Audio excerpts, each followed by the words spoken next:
उसके बाद हम देखते हैं कि हमारी राजकुमारी को कई सारे गुंडे घेर लेते हैं और जो हमारा हीरो होता है वो सोचता है राजकुमारी कितनी मासूम और बेवकूफ़ है।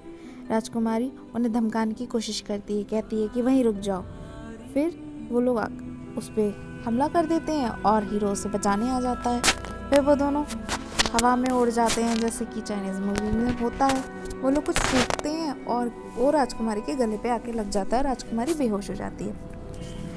फिर जो हमारा हीरो होता है वो राजकुमारी को बचाने के लिए उन लोगों से लड़ता है और उसके बाद में जब राजकुमारी बेहोश हुई पड़ी होती है उसके बाद उसके गले से जहर को निकालता है और एक पिन जैसा चीज़ उसके गले से निकलती है। उसके बाद राजा अपने सैनिकों को लेके आ जाता है और फिर वो उसे देखता है और कहता है कि राजकुमारी को छोड़ दो।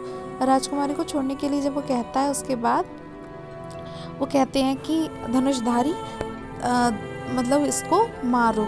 फिर वो एक लड़का उसे समझाने की कोशिश करता है, नहीं राजा ऐसा मत कीजिए क्योंकि तीर जो है वो राजकुमारी को भी लग सकता है। लेकिन राजा किसी की नहीं सुनता और वो आदेश दे देता है कि तीर छोड़ो। जब तो वो तीर छोड़ दिए जाते हैं फिर हमारा हीरो होता है वो राजकुमारी को बचाने की कोशिश करता है लेकिन एक तीर उसके कंधे पे लग जाता है और वो फिर बाद में उसे गुस्सा आती है और राजकुमारी के पास में एक कैंची होती है, वो उसे राजकुमारी के पास से निकाल कर राजा की तरफ फेंक देता है और वो जाकर पास के खम्भे में लग जाती है। फिर वहाँ पर जो लोग होते हैं वो बचाओ बचाओ चिल्लाने लगते हैं और हीरो को भागना पड़ता है। उसके बाद राजा अपने मंत्री के साथ में योजना बनाते हैं।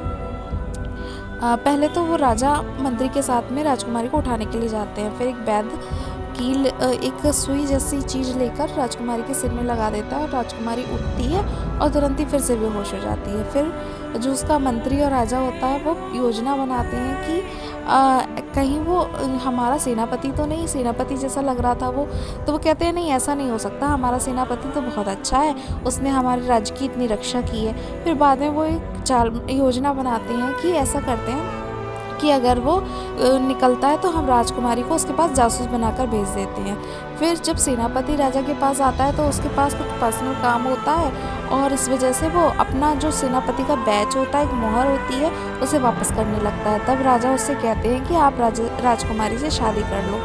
फिर वो उसे माननी पड़ती है क्योंकि वो राजा का आदेश होता है। फिर राजा से शादी करने लगता है। इसके बाद दिखाते हैं राजकुमारी के भाई को जिसका नाम होता है शिनचैन। जो शिनचैन होता है वो राजकुमारी का सौतेला भाई होता है, यानी कि जो राजा थे उन्होंने राजकुमारी को अडॉप्ट किया था। और फिर शिनचैन राजकुमारी को बचाने के लिए आ जाता है बग्घी में जहाँ पर राजकुमारी की विदाई हो रही होती है, लेकिन वो उसे उठा नहीं पाता। और उसके बाद जब बग्घी वहाँ पहुँच जाती है सेनापति के यहाँ पर तब वो उसे रोकने की कोशिश करता है, लेकिन थोड़ी सी हाथापाई होती है शिनचैन और सेनापति के बीच में, लेकिन वो ले जा नहीं पाता क्योंकि उसकी शादी हो चुकी होती है। फिर एक आदमी उस शिनचैन को समझाता है ऐसा मत करो क्योंकि राजा के आदेश से शादी हुई है।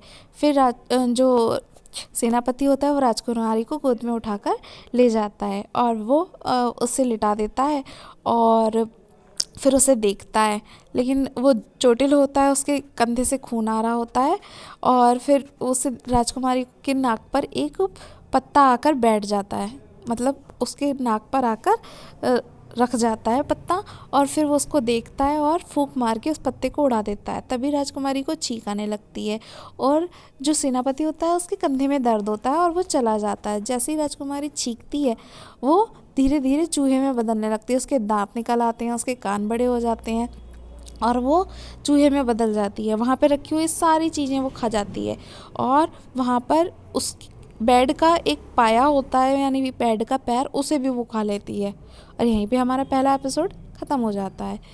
मैंने दोस्तों बहुत मेहनत से कोशिश की है इसे बनाने की, अगर कोई गलती हो गई हो तो उसके लिए सॉरी। प्लीज़ मेरे चैनल को सब्सक्राइब कर लीजिए।